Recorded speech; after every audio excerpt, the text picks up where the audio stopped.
Magluluto tayo ngayon ng tinola. Mga ingredients: manok, daong sili, sayote, bawang, sibuyas at luya, mantika at patis.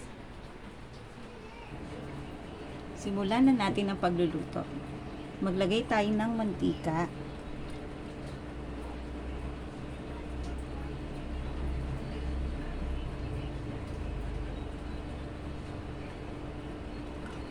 Bawang,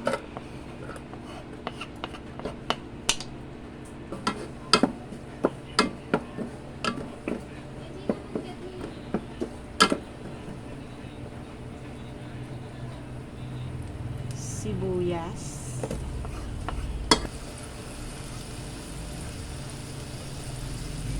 luya.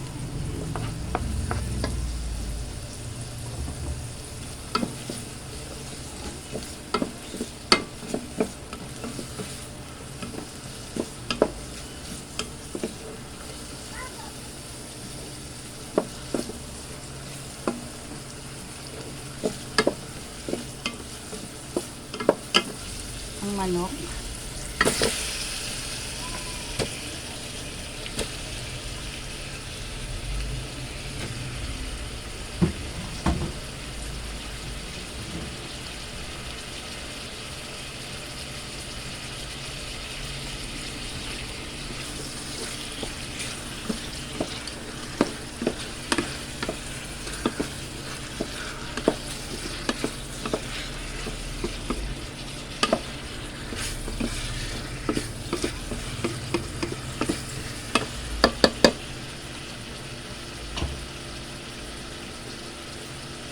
Habang ginigisa natin, lagyan natin ng patis. Mas masarap kasi kung lalagyan natin ng patis para mas malasa yung laman ng chicken.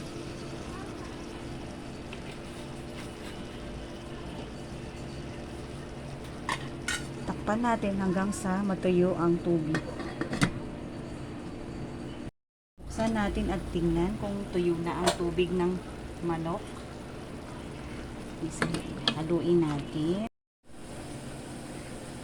Tingnan na natin kung pwede na nating gisa-gisahin ang manok. Papulahin. Yan, tuyo na siya. Gisa-gisahin natin yung manok ng maigi.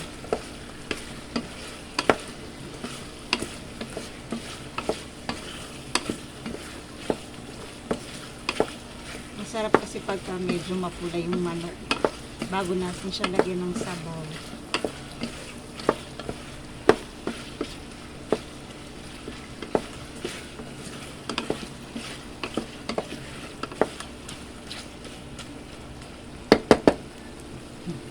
Kailangan ganyan. Tuyong-tuyo yung tubig ng manok bago natin siya lalagyan ng sabaw.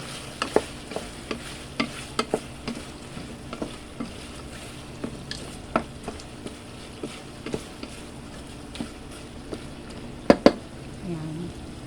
Pwede na natin siyang lagyan ng sabaw.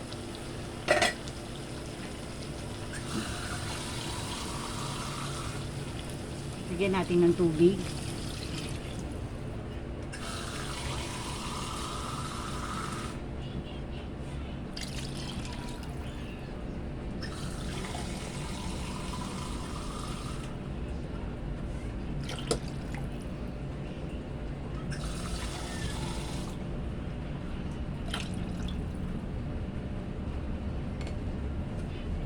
Takpan natin at hintayin nating lumambot.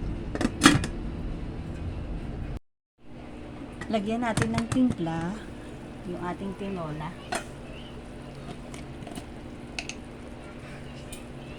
Nasa sa inyo kung ang ilalagay nyo ba ay chicken powder. Dahil meron akong chicken powder sa bahay, ito ang ilalagay ko. Pero pwede rin na chicken cube, or tikman nyo muna yung inyong manok bago nyo siya lagyan ng chicken powder o kaya nor cube, dahil nilagyan ko na to kanina ng patis, baka kasi masobrahan sa alat.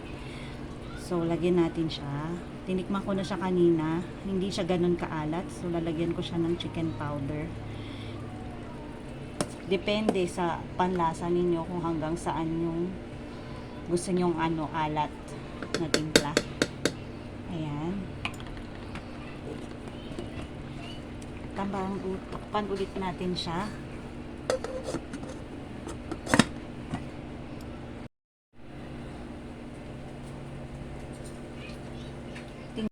Tingnan natin kung malambot na yung manok.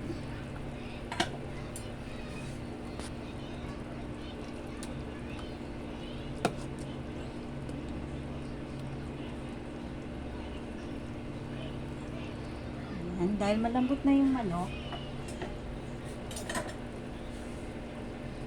ilagay na natin tong sayote. Sayote ang nilagay ko. Pwede ring papaya dahil ito yung available sa ref. Ito yung ilalagay ko, sayote.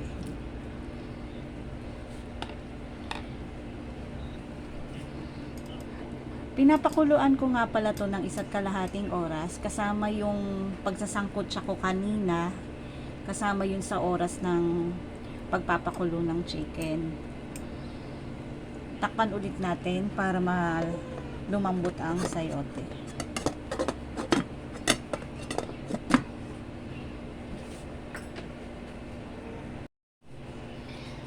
Tingnan na natin mga anak kung malambot na yung sayote. Tingnan natin kung malambot na. Tinikman ko pala to kanina. Tinignan ko kung tama na yung asin, yung alat niya. So tama na. Kung medyo matabang pa sa panlasa nyo, pwede nyo siyang dagdagan ng asin.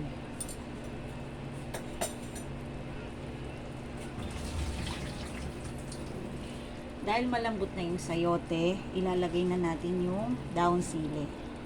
Daon sili.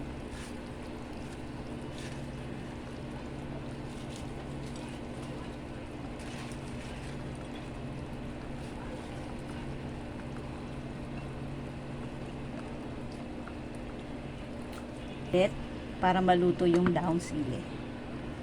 Tingnan na natin mga anak kung luto na yung daon sili.